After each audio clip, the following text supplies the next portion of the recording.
Dia pikir dia bisa melupakanmu, tapi semakin dia menjauh, semakin dia sadar, kamu adalah hal terbaik yang tidak bisa dimiliki oleh semua orang. Bukan karena kamu terlalu jauh, tapi karena dia belum cukup dewasa untuk menyadari nilaimu ketika dia masih punya kesempatan. Halo semua, selamat datang di channel aku, Queen of Pentacles Tarot. Hari ini aku ingin membawakan readingan dengan tema, kamu adalah hal terbaik yang tidak bisa dimiliki oleh semua orang. Jadi kapanpun kamu melihat readingan ini, kemungkinan besar readingan ini memang ditujukan untukmu. Bagi kamu yang ingin melakukan personal reading, langsung saja hubungi nomor aku yang ada di video atau di kolom deskripsi ya. Oke, langsung saja kita mulai. Dari Six of Swords, sebuah gerakan diam-diam dalam arus bawah kesadaran mulai terungkap.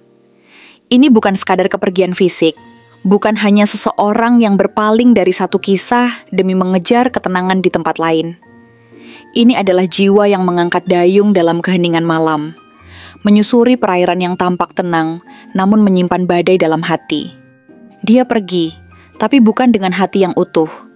Ada sesuatu yang tertinggal, sesuatu yang tidak bisa dia bawa serta, meskipun ia berusaha menyangkalnya, yaitu kamu. Dia berharap menemukan kedamaian, tempat baru, hidup baru, kemungkinan baru. Tapi yang tidak ia duga adalah bahwa luka tidak bisa disembunyikan hanya dengan perubahan pemandangan.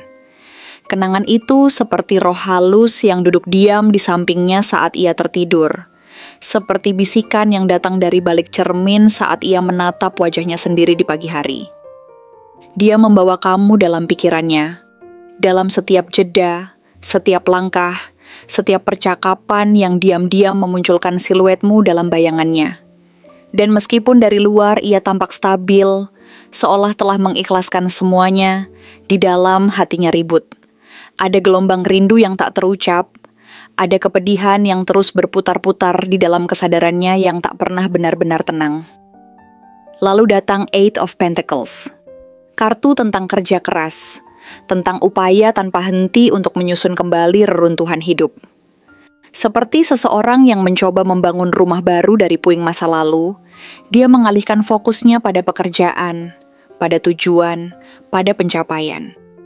Dia ingin membuktikan sesuatu, mungkin pada dirinya sendiri, mungkin pada dunia, tapi terutama pada kamu, bahwa dia baik-baik saja, bahwa dia bisa bertahan tanpa kehadiranmu. Tapi di balik tekad itu ada yang tidak lengkap. Ada kekosongan yang tidak bisa diisi dengan lembaran uang, prestasi, atau validasi eksternal. Setiap malam setelah semua lampu padam dan keramaian dunia mereda, ia duduk sendirian dengan pikirannya sendiri.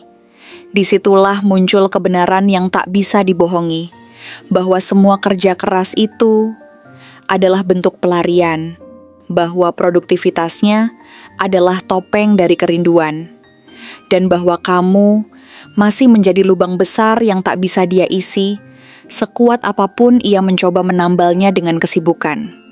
Five of Swords lalu menyingkap sisi yang lebih kelam dari cerita ini, tentang konflik batin yang tak kunjung usai.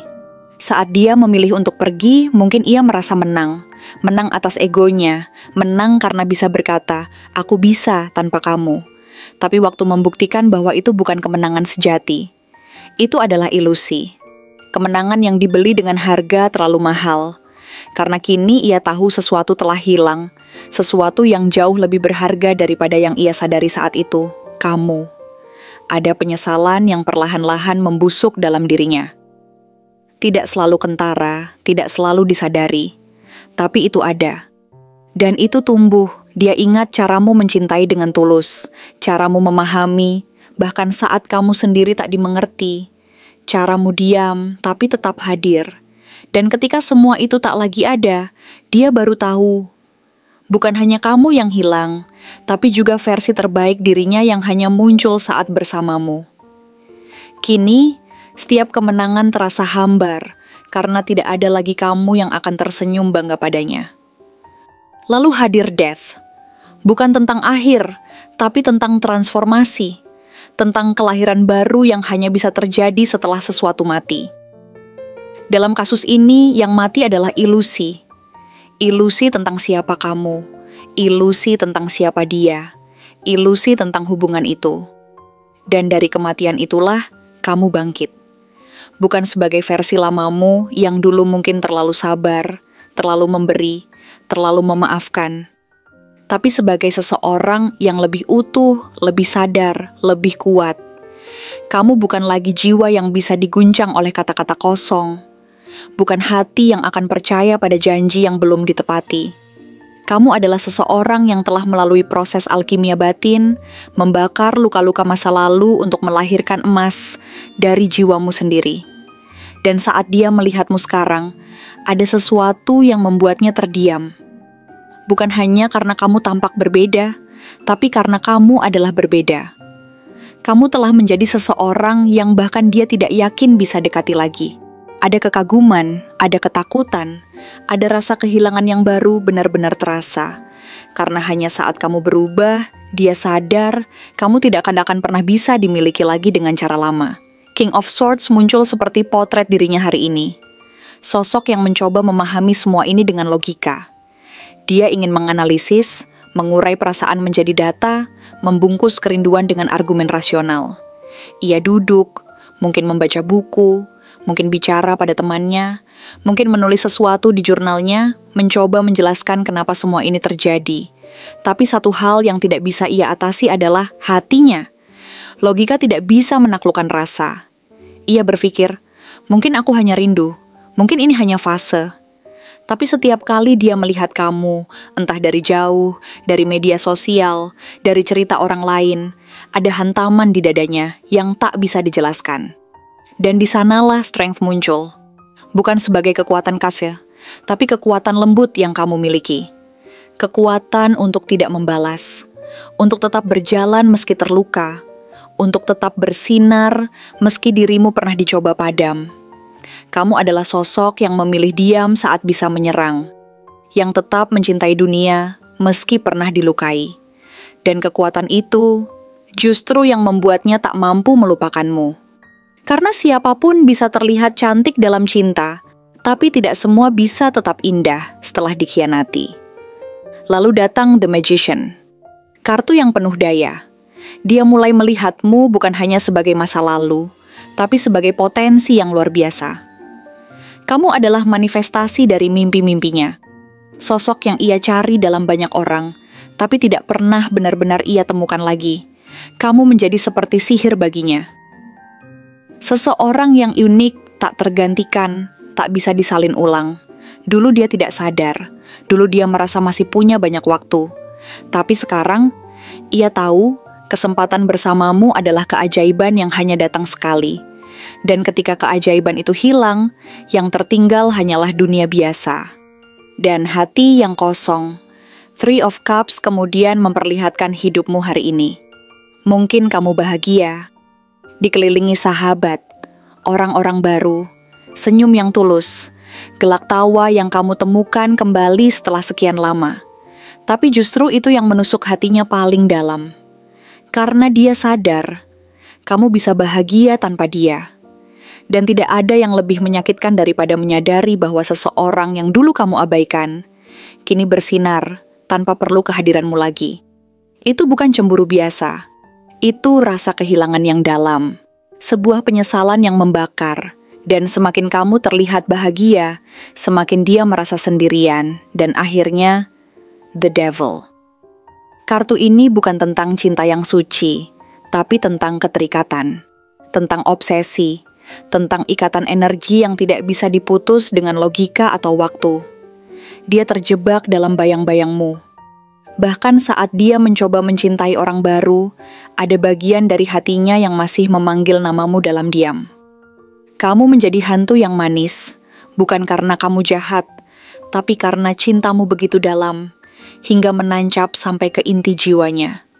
Setiap lagu, setiap aroma, setiap tempat, semuanya mengingatkannya padamu, dan dia tahu, ini bukan cinta biasa.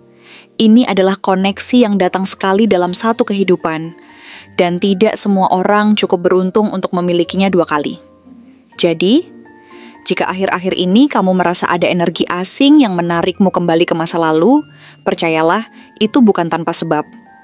Semesta sedang membisikkan sesuatu, bahwa di tempat yang jauh, seseorang masih menyebut namamu dalam doa, masih berharap, masih menunggu. Tapi ingat, kali ini kamu bukan lagi jiwa yang sama. Kamu telah berubah, dan kekuatan itu kini ada di tanganmu. Bukan dia yang memilih, tapi kamu. Kamu yang memutuskan apakah seseorang layak untuk kembali masuk ke dalam dunia yang kini telah kamu bangun dengan cahaya dan keberanian. Karena kamu bukan untuk semua orang, kamu adalah hadiah dan hanya jiwa yang telah siap, yang mampu menghargai keajaiban sepertimu. Terima kasih telah menonton konten hari ini. Aku benar-benar menghargai waktu yang sudah kamu luangkan dengan penuh perhatian untuk menyimak setiap detail pesan yang telah aku sampaikan hingga akhir. Setiap momen yang kamu habiskan di sini, baik itu memberikan like, meninggalkan komentar, atau bahkan hanya menonton dengan penuh kehadiran, sangat berarti bagiku. Jangan lupa untuk memberikan like pada video ini, meninggalkan komentar dengan pendapat atau refleksi yang kamu dapatkan, serta klik tombol subscribe untuk terus mendapatkan konten-konten menarik berikutnya. Jika kamu merasa bahwa pesan yang aku sampaikan hari ini resonate dengan kamu, tuliskan angka 999 sebanyak-banyaknya di kolom komentar.